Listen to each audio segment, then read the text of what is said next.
খেলা দেখিয়ে তাবিজ কবজ বিক্রি করে সংসার চালানোর স্বপ্ন নিয়ে গাইবান্ধায় ভরা আমনের মৌসুমে এসে ঠিকমতো কামাই রোজগার করতে না পারায় অত্যন্ত মানবেতর জীবনযাপন করছে ১০-১২টি বেদে পরিবার। গাইবান্ধা শহরের নিউ ব্রিজ ঘাঘট নদীর পাড় থেকে আরো জানাচ্ছেন আমাদের সহকর্মী শাহজাহান সিরাজ।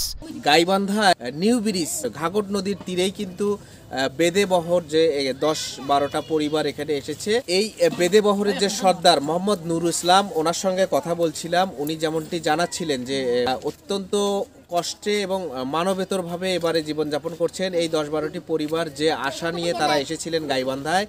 যেহেতু আমনের মৌসুম চলছে, এই ভরা মৌসুমে তারা কিন্তু গ্রামে গঞ্জে হাটে বাজারে তাবিজ কবজ বিক্রি করতো, খেলা দেখাতো। তাদের আয় রোজগারের একটা টার্গেট ছিল, তাদের স্বপ্ন ছিল। সাপ টাপ খেলা, বানর খেলা দেখায়, তাবিজ কবজ বিক্রি করি। এখন গ্রামে গেলে এখন মানুষের পরে যে অভাব, তাবিজ কবজ নেবো কি দিয়ে? এই যে ব্যবসা বাণিজ্য চলছে না, খাবো কি? ব্যবসায় যাচ্ছি, ইনকাম নেই। তা আমরা তো এক জায়গায় তো ঠাই হতেই পারি না, মাঠান জমি তো আর নাই।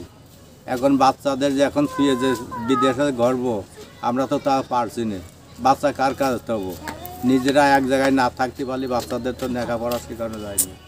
তো যেমনটি বলছিলেন এই বেদে বহরের সর্দার, উনি তার যে শিশু সন্তান, তার এই বহরের যারা সদস্য থাকে তাদের প্রত্যেকেরই শিশু সন্তান নিয়েই তারা কিন্তু স্বামী স্ত্রী দুজন মিলেই সন্তান নিয়েই কিন্তু তারা এক জেলা থেকে অন্য জেলায় এরকম তারা কিন্তু জীবিকা নির্বাহ করে। পেটের দায়ে তারা কিন্তু এই খেলাধুলা দেখানো, তারপর বিভিন্ন তাবিজ কবজ বিক্রি করেই তারা মানবেতর জীবনযাপন করছেন। এক্ষেত্রে সরকার যদি উদ্যোগ নেয়, এই মানুষগুলোর পাশে দাঁড়ায়, এই মানুষগুলোকে পুনর্বাসন করে মূল স্রোতে যেন ফিরিয়ে নিয়ে আসে, এমনটাই কিন্তু প্রত্যাশা করে সচেতন সাধারণ নাগরিকরা।